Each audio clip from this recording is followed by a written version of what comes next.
Bonjour et bienvenue sur la chaîne Esprit DIY. Aujourd'hui, dans cette vidéo, je vous montre comment réaliser 3 décorations murales avec de la pâte autodurcissante pour les 2 premières et avec de l'enduit pour la 3e. Et c'est parti! Pour la première décoration, vous aurez besoin de différentes couleurs de pâte ou d'argile autodurcissante, de 2 baguettes ici de 6 mm d'épaisseur et d'un rouleau.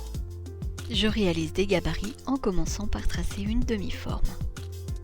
Puis, je plie la feuille en deux à cet endroit. Maintenant, je découpe la demi-forme et j'obtiendrai une forme symétrique. C'est important pour l'équilibrage des différents éléments par la suite. J'ai tracé ensuite cette demi-forme qui part du centre. Et je procède comme précédemment. Voilà ce qu'on obtient pour cette première forme. J'ai récupéré le découpage qui me donne cette forme et j'ai créé 2 autres formes de la même manière. Ici, laissez libre cours à votre imagination pour inventer d'autres formes si vous le souhaitez. Je commence avec cette argile naturelle autodurcissante. On pense à bien refermer le paquet pour pouvoir la réutiliser. Je vous recommande de porter des gants pour travailler cette argile noire qui tache beaucoup les mains. Donc ici, je lui donne la longueur du gabarit que je vais utiliser. Je l'aplatis ensuite entre les baguettes pour lui donner une épaisseur homogène.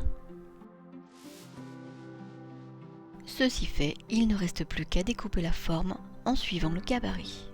Et je commence par la tracer.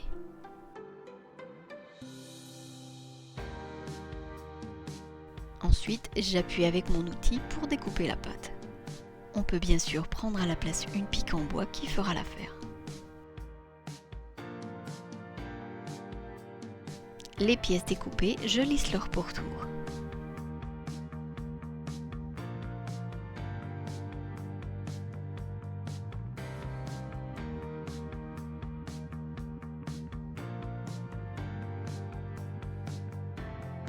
Maintenant, je vais repérer et marquer le centre des pièces en m'aidant des gabarits.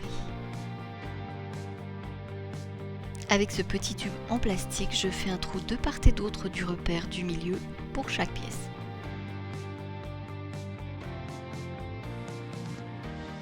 Voilà ce que j'obtiens. Maintenant, je continue de la même façon pour les autres pièces. Pour celle-ci, j'ajoute de manière aléatoire des petits morceaux d'argile noire.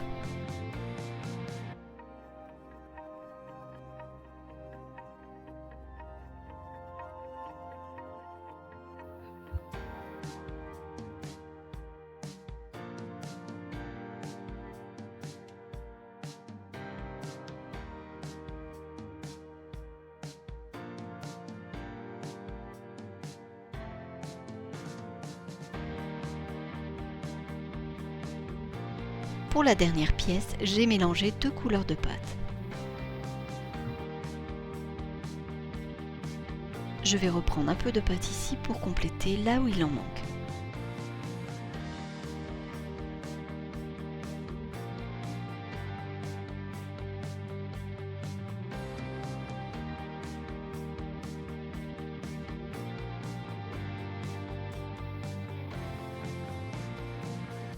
Maintenant, avec ce tube en plastique, je fais des trous plus gros en bas de la dernière pièce et en centrant le premier.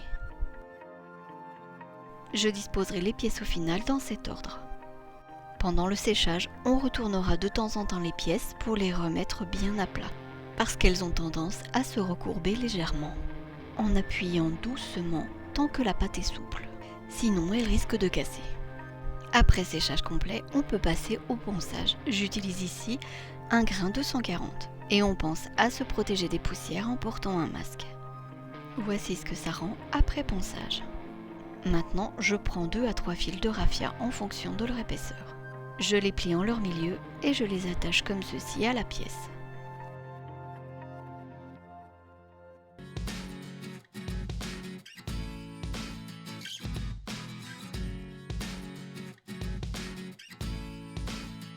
On resserre le nœud tout doucement.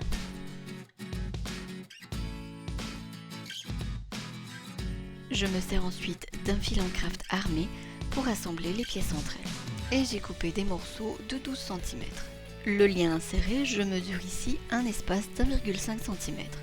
Tout en maintenant bien les pièces pour qu'elles ne se rapprochent pas, j'attache le lien comme ceci. On peut placer entre elles un objet de la bonne largeur pour se faciliter la tâche. Je continue de la même façon. Ici, je vérifie que les pièces soient parallèles. Si une pièce penche trop d'un côté, on réglera à nouveau le lien. Il faut un peu de patience à cette étape pour équilibrer l'ensemble. J'installe le dernier lien comme ceci pour pouvoir suspendre la création.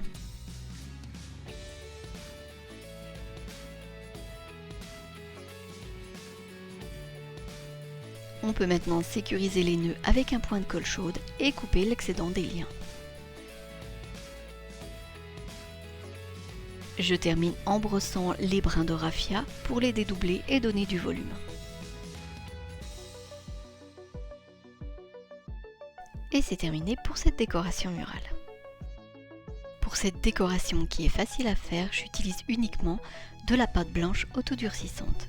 Et je vais aplatir un premier morceau de pâte grossièrement façonné. Je le retourne et je laisse toutes les imperfections. Maintenant, j'utilise les dents de cet outil qu'on peut fabriquer dans du carton rigide pour tracer des marques dans la pâte. Et j'appuie un petit peu pour créer cet effet.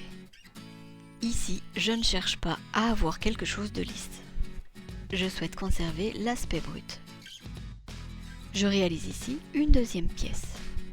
Et je trace cette fois-ci en rond comme ceci.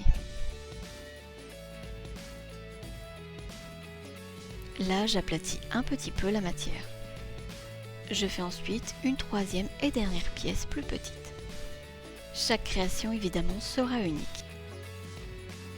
On laissera sécher ces trois éléments plusieurs jours. Les pièces bien sèches, je vais les assembler avec cette longue ficelle de macramé pliée en deux. Je retourne les trois plaques et je les dispose à égale distance. J'applique ensuite de la colle vinylique en leur milieu. Je place la corde en laissant une boucle en haut pour la tâche et je la fais bien adhérer à la colle. J'enlève l'excédent de colle au pinceau. Et je fais pareil avec les deux autres pièces. Le temps de prise de la colle écoulé, je poursuis en faisant un nœud comme ceci à cet endroit.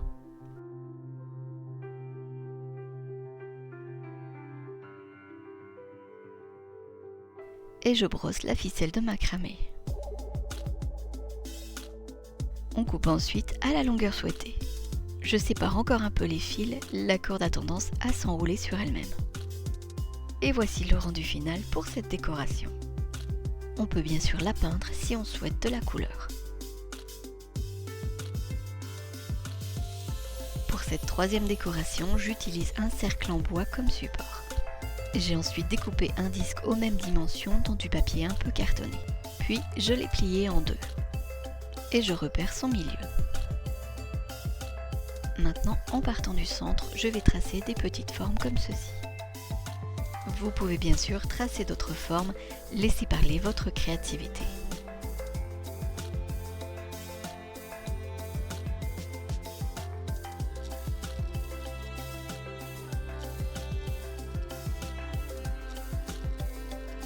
Je les trace aussi en augmentant progressivement leur taille.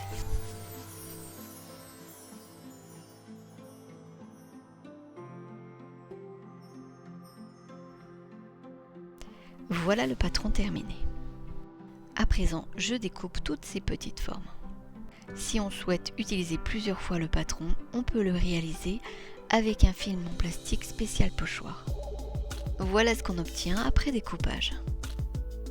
Je le fixe maintenant au support avec du scotch à plusieurs endroits. Ensuite, je vais utiliser un enduit de rebouchage et cette petite spatule pour l'appliquer. Et avant, on mélange bien le produit.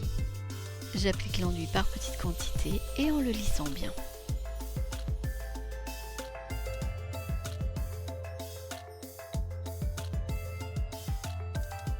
On veille à en appliquer suffisamment dans chaque petite forme.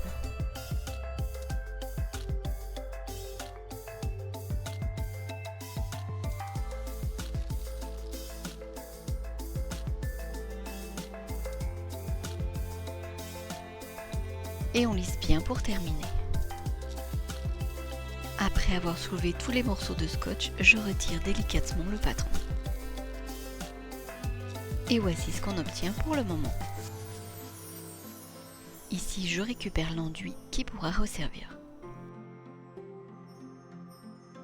On laissera sécher l'enduit 24 heures avant de le peindre. Je vous montre aussi un autre exemple de ce que l'on pourrait faire avec des pochoirs. J'utilise maintenant du bicarbonate de soude que j'ajoute à de la peinture blanche. Et je mélange bien jusqu'à obtenir une peinture homogène. Le bicarbonate, comme vous le voyez, donne une texture granuleuse à la peinture. J'applique une première couche de ce mélange.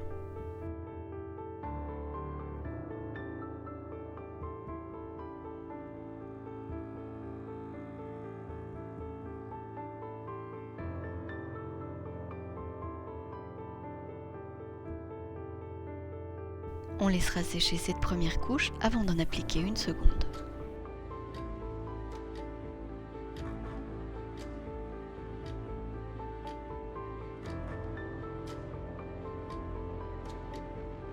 Voilà le rendu que l'on obtient après 2 couches de peinture. Maintenant, avec de la tresse, je réalise la finition. Je la fixe à la colle chaude sur le pourtour.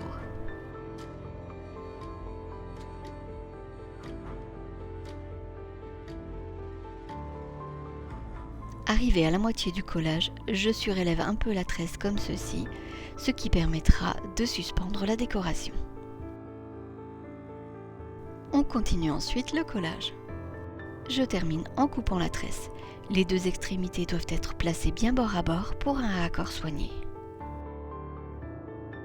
Et voici le résultat final. Merci beaucoup d'avoir regardé cette vidéo, j'espère que ces réalisations vous ont plu. Si oui, vous pouvez laisser un j'aime, un commentaire ou encore partager cette vidéo. Et à très bientôt.